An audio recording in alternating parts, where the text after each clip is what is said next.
புருஷன் செத்ததே எங்களுக்கு தெரியாது. ஃபோன் பண்ணி போலீஸ்காரங்க சொன்ன பிறகு தான் எங்களுக்கு தெரியும். இன்னும் அவர் முகத்த கூட நாங்க பார்க்கல.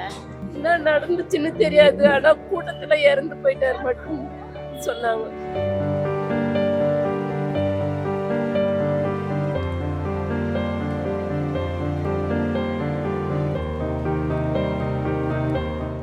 யூடியூப்ல பார்த்துட்டு போயிருக்கு. அவர் இங்கே தான் தங்கி வேலை செய்கிறாரு கொத்தனாரா.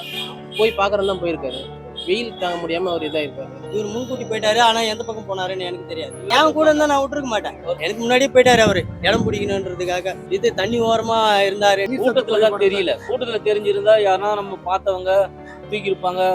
அங்கேயே எமர்ஜென்சி இருந்து அங்கேயே சேர்த்திருப்பாங்க. அதுல அவருடைய உயிரை காந்து பண்றதுக்கு ஒரு உதவியா இருந்திருக்கும். இந்த கூட்ட நெரிசல்ல ஒன்றும் பண்ண முடியல.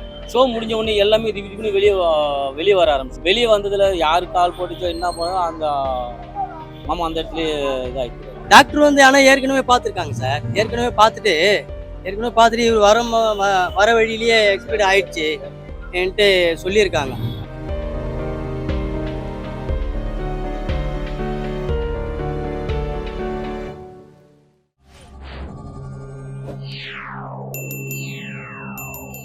என் புருஷன் செத்ததே எங்களுக்கு தெரியாது. ஃபோன் பண்ணி போலீஸ்காரங்க சொன்ன பிறகு தான் எங்களுக்கு தெரியும். தெரிஞ்ச உடனே தான் 3 மணிக்கா நாங்கள் கிளம்பி வந்தோம்.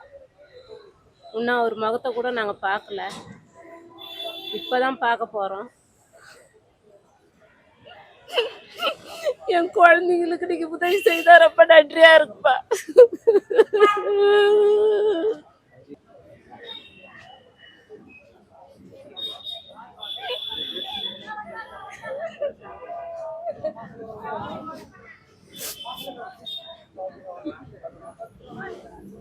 என்ன நடந்துச்சுன்னு தெரியாது. ஆனா கூட்டத்துல இறந்து போயிட்டாரு மட்டும் சொன்னாங்க. ஃபோன் பண்ணாங்க போலீஸ். யாரு கூப்பிட்டா உங்களுக்கு? போலீஸ்காரங்க தான் ஃபோன் பண்ணாங்க. கூப்பிட்டு என்னன்னு சொன்னாங்க? இறந்துட்டாங்க ஹாஸ்பிட்டல்ல, ராயப்பேட்டை ஹாஸ்பிட்டல்ல இருந்து இறந்துட்டாங்கன்னு சொன்னாங்க. அவரோட பேர் என்ன? அவர் இங்க என்னவா இருக்காரு கட்சி? அவரு கொத்தனாரு மணி அவர் பேர். கவர்மெண்ட் மூலியமா ஏதாவது சலுகை கொடுக்கணும் இல்லைன்னா ஏதாவது ஹெல்ப் பண்றதுன்னு சொல்லியிருக்காங்களா? ஆமா, என் பிள்ளைக்கு எதனா ஒரு வேலை போட்டு கொடுத்தீங்கன்னா நல்லா இருக்கும். அவர் கொத்தனார் வேலை செஞ்சு அவர் மட்டும் தான் எல்லாரையும் தம்பி எல்லாம் பார்த்துட்டாரு. வாழ்வாதாரம் அவனுக்கு எழுந்து நிற்கிறான். இப்போ அவன் இப்போ சின்ன பையன் வேலையை முடிச்சுட்டு இருக்கிறான். அவனுக்கு ஏன்னா அரசாங்கம் பார்த்து அவர் வேலை போட்டு கொடுத்தானே எங்கள் அம்மா அப்பா அவனுக்கு ஒரு ஆறுதலாக இருக்கும். அது மட்டும் தங்கச்சிங்க இருக்கு, அதெல்லாம் பார்க்கணும். எல்லாத்துக்கும் கொஞ்சம் சொன்னால் சிஎம் சட்டை வந்து இந்த கோரிக்கை நாங்கள் வைக்கிறோம். இப்போ போயிட்டு அவர் அங்கே வைக்கிறது கூட வீடு இல்லாமல் ரொம்ப கஷ்டப்பட்டு இருக்காங்க. அவங்களுக்கு எதாவது பார்த்து பண்ணால் நல்லா இருக்கும்.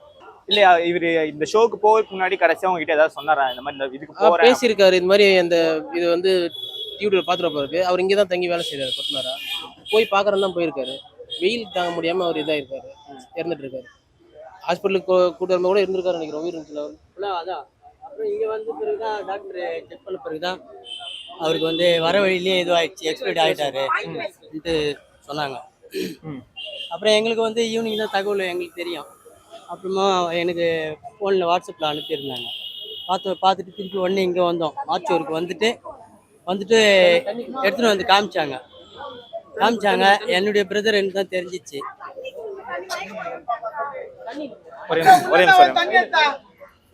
இந்தாங்க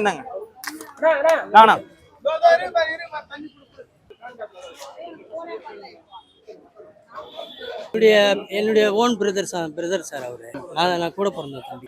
அவங்க ஃபேமிலி வந்து அவரால் தான் ரன்னிங்கில் இருந்தது. இப்போ அவர் இது மாதிரி ஆனதுனால அவங்க ஃபேமிலிக்கு ஒரு கை உடைஞ்ச மாதிரி கஷ்டம் இப்போதைக்கு அவங்களுக்கு. இதுதான் அதனால் ஃபேமிலிக்காக இல்லை அந்த பிள்ளைக்கு ஏன்னா ஒரு வேலை கொடுத்தா கூட நல்லதாக இருக்கும். ஏன்னா அவன் வந்து அந்த ஃபேமிலியை தூக்கி நிறுத்துறதுக்கு ஒரு இதுவாக இருக்கும். இப்போ அவரு சென்னைக்கு எப்போ வந்தாருங்கண்ணா? சென்னைக்கு எப்போ வந்தாரு? என்ன மாதிரியான வேலையெல்லாம் அவர் செஞ்சுட்டு? சென்னையில் வந்து அவர் கொத்தனார் வேலை தான் சார். எப்பவுமே சென்னைக்கு வந்து தான் வேலை செய்வார். நானும் வந்து ஒரு டைல்ஸ் மேசன் தான். நானும் பில்டிங் ஒர்க்கர் தான். 10 நாள் 20 நாள் தங்குவாரு. வந்தாங்க 4 நாள் 3 நாள் இருப்பாரு. திரும்பி வந்துருவாரு. ஆமா, போய் பார்த்துட்டு வருவாரு. என் வீட்டில் தான் தங்கியிருந்தாரு. அவர் சென்னையில உங்க வீட்டில் தான் தங்கி? ஆமா, என் வீட்டில் தான் தங்கியிருந்தாரு. வேலைக்கு வருவாரு.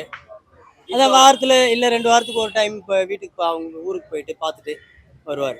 நேத்து நீங்க போனீங்களா? நீங்களும் கூட நானும் போனீங்களா? வந்து ஃபேமிலி குழந்தைங்கலாம் வந்தது சார். இவர் முன்கூட்டியே போயிட்டாரு. ஆ. இவர் முன்கூட்டி போயிட்டாரு. ஆனா எந்த பக்கம் போனாருன்னு எனக்கு தெரியாது.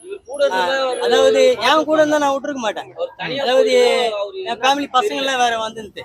அதாவது அக்காவுடைய பேர பிள்ளைங்க வந்துருந்து. அதனால அதுங்கெல்லாம் இட்டுன்னு போனேன். அதுங்களை மெயின்டைன்ஸ் பண்ணணுன்றதுக்காக நான் வந்து ஆனா இவர் வந்து முன்கூட்டி எனக்கு முன்னாடியே போயிட்டாரு அவரு. இடம் பிடிக்கணுன்றதுக்காக. அவரு ரொம்ப இது தண்ணி ஓரமா இருந்தாருன்ட்டு இப்பதான் சொல்றாங்க எனக்கு. நாங்க முன்கூட்டியே முன்னாடி தான் பார்த்துட்டு வந்தோம். என்ன மாதிரியான ஏற்பாடுலாம் பண்ணியிருந்தாங்களா நேத்து அந்த ஏர் ஷோல? ஆனா எல்லாமே ஆம்புலன்ஸ்லாம் எல்லாமே இருந்துச்சு சார். ஃபர்ஸ்ட் எய்டுன்றது எல்லாமே நானே பார்த்தேன். நான் ஒரு ஒரு வயசானவருக்கு வந்து வேனில் வந்து அவருக்கு வந்து அந்த இது ஆக்சிஜன் ஏர்லாம் இது கொடுத்துருந்தாங்க. அதை பார்த்தேன். அப்புறம் ஒரு ஒரு ஒரு லேடிக்கு கூட அது மாதிரி இதுவாச்சு. ஆனா ஃபர்ஸ்ட் எய்ட்லாம் பண்ணாங்க. ஆனா இவர் எங்க இருந்தாரு என்ன, அதாவது ரொம்ப லாங்ல இருக்கோ அங்க அங்க அந்த வசதி இல்லாம இருந்திருக்கலாம். அவரோட ரொம்ப லாங்ல இருந்தார். அதுக்காக தான். ம். ஏன்னா இது வந்து முன்கூட்டியே தான் இருந்தது. ஆம்புலன்ஸு மற்ற ஃபர்ஸ்ட் எய்டு இதெல்லாம் வந்து முன்கூட்டியே தான் இருந்தது. ரொம்ப தண்ணி ஓரத்துலாம் இல்லை. ம். அதனால இவருக்கு வந்து நான் இதுவாயிருக்கும். இப்ப நீங்க சாயந்தரம் உங்களுக்கு எப்படி மெசேஜ் வந்துருச்சு? ஆமா யார் உங்களுக்கு மெசேஜ் பண்ணா? சாயங்காலம் வந்து ஏன்னா இங்க வந்து ஹாஸ்பிட்டல் நிறைய பேர் எங்க வீட்டாண்ட இருக்கிறவங்க வேலை செய்றாங்க. அவங்க தான் வந்து என் நம்பரை வந்து இன்னொருத்தர்கிட்ட ம். என் நம்பர் அவங்களுக்கு தெரியல. இன்னொருத்தர்கிட்ட வாங்கிட்டு எனக்கு வந்து நீ ஒருவேளை உங்க அண்ணன் மாதிரி இருக்குது வந்து பார்ப்பான்னாங்க. ம். சரி வாட்ஸ்அப்லேயே அனுப்புனாங்க. வாட்ஸ்அப்பில் அனுப்பின உடனே எங்கள் அண்ணன் தான் எனக்கு கன்ஃபார்ம் ஆயிடுச்சு. அப்புறம் தான் இங்கே மார்ச்சுவரி வந்து இங்கே வந்து வெளியில் எடுத்துன்னு வந்து காமிச்சாங்க. பார்த்துட்டு தான் போனேன். நேற்று பார்த்துட்டு தான் அதன் பிறகு சரி உங்களுக்கு இதுக்கு மேற்பட்ட இங்கே வேலை இல்லை, நாளைக்கு வாங்க, நாளைக்கு போய் எல்லாம் ரிப்போர்ட்லாம் கலெக்ஷன் பண்ணிக்கின்னு வாங்கன்ட்டு சொன்னாங்க. அது இப்போ ரிப்போர்ட்லாம் இது ரெடி பண்ணிக்கின்னு இப்போ தான் வந்தோம் சார். நேத்து டாக்டர் என்னன்னா சொன்னாங்க உங்ககிட்ட நீங்க இங்க வந்தபோது?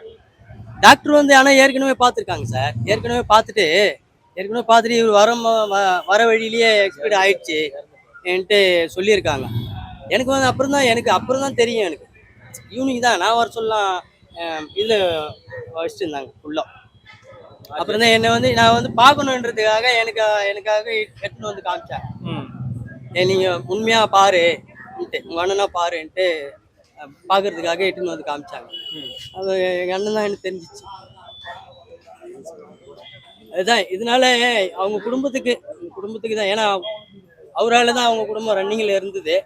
ஏன்னா அவரே போயிட்ட பிறகு அவங்க குடும்பத்துக்கு இப்போதைக்கு ஒரு இது இல்லை. அதனால ஏதாவது ஒரு இது கவர்மெண்ட்டாக இது பண்ணால் நல்லா இருக்கும்னு நினைக்கிறேன். அதுதான். இப்ப மார்ச்சுரியில் என்ன சொல்றாங்கண்ணா? சார் இப்ப மார்ச்சுரியில் என்ன சொல்றாங்க? நீங்க எதுக்கு இப்ப இங்க வெயிட் பண்றீங்க? அது காவல்துறை அதிகாரி வந்துட்டாங்க.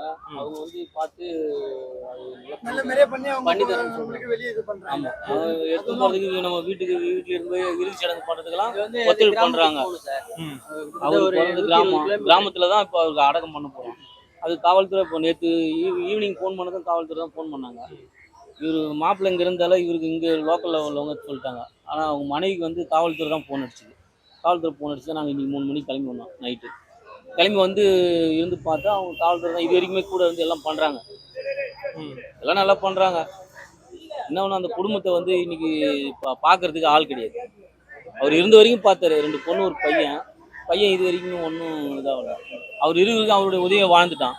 இனிமேல் அவன் என்ன பண்ணுவான்னு தெரியல. இதுக்கு கவர்மெண்ட் எதனா ஒரு நல்ல ஒரு உதவி பண்ணால் கொஞ்சம் ஒரு பெருசாக நல்லாயிருக்கும். இப்போ இந்த மாதிரி ஒரு ஷோ நடக்குது அப்படிங்கும்போது முன்னேற்பாடா நிறைய விஷயங்கள் பண்ணியிருக்கணும் அப்படின்னு சொல்றாங்க. ஏன்னா பண்ணியிருந்தா இந்த மாதிரி உயிரிழப்புகளை தடுத்திருக்கலாம் அப்படின்னு சொல்றாங்க. அது நீங்க எப்படி நான் பாக்குறேன்? இல்லம்மா, கூட்ட அதெல்லாம் நெரிசல்ல எந்த- தெரியல. இதெல்லாம் வந்து அரசாங்கம் அவங்க மேலே கூட்ட நெரிசல்ல தெரியல. போலீஸ் மேலே அரசாங்கம் எந்த எல்லாமே தாக்கம் ரெடி பண்ணி தான் இது வச்சிருந்தாங்க. வெயிலின் தாகம் இது. வெயில் ஆமா அவ்வளவு அந்த வெயில் வெயில் அடிக்குது. வந்து வெயில் அதுல தான் அவருக்கு அதுக்கு. நீர் சத்து குறைஞ்சு இந்த மாதிரி ஆயிருக்காங்க. இது மத்தவங்க மேல யார் மேலயும் குறை கிடையாது. இது வெயிலின் தாகம் கூட்டம். ஒரு 15 லட்சம் பேர் வந்திருக்காங்க. 20 லட்சம் பேர்கிட்ட ஆயிருக்கு. இதுல என்ன இப்போ அந்த அளவுக்கு அரசாங்கத்து மேலயும் காவல்துறை மேலயும் எந்த பிரச்சனையும் கிடையாது. ம். இது வெயிலின் ஒரு இதுதான். நீர் சத்து கூட்டத்துல தான் குறைபாடு தெரியல. கூட்டத்துல தெரிஞ்சிருந்தா யாருன்னா நம்ம பார்த்தவங்க தூக்கி இருப்பாங்க. அங்கேயே எமர்ஜென்சி இருந்து அங்கேயே சேர்த்திருப்பாங்க. அதுல அவருடைய உயிரை காந்து பண்றதுக்கு ஒரு உதவியா இருந்திருக்கும். இந்த கூட்ட நெரிசல்ல ஒன்றும் பண்ண முடியல. ஷோ முடிஞ்ச உடனே எல்லாமே திடீர்னு வெளியே வர ஆரம்பிச்சிட்டாங்க. வெளியே வந்ததுல யாரு கால் போட்டுச்சோ என்ன பண்ணோ அந்த மாமா அந்த இடத்துல இதாகிட்டு இருக்காரு. காவல்துறை சொன்ன பிறகு தான் எங்களுக்கே தெரியும். நம்ம இதை போய் யாரையும் குறை சொல்றதுக்கு இல்லை. இந்த இழப்புக்கு ஈடுகட்ட நம்ம கிட்ட தகுதியான ஒரு இது ஏதோ இல்லை. புள்ளைங்க நிக்குது அனாதையா. அதுங்களுக்கு ஏதோ ஒரு வாழ்வாதாரம். ஒரு அரசாங்க வேலை போட்டு கொடுத்தாங்கன்னா கண்டிப்பா நல்லா இருக்கும். இந்த ஒரு புள்ளிக்கு இருக்கிற அந்த அம்மா பிள்ளைங்களை காப்பாற்றுவோம். வேற ஒன்றும் கிடையாது.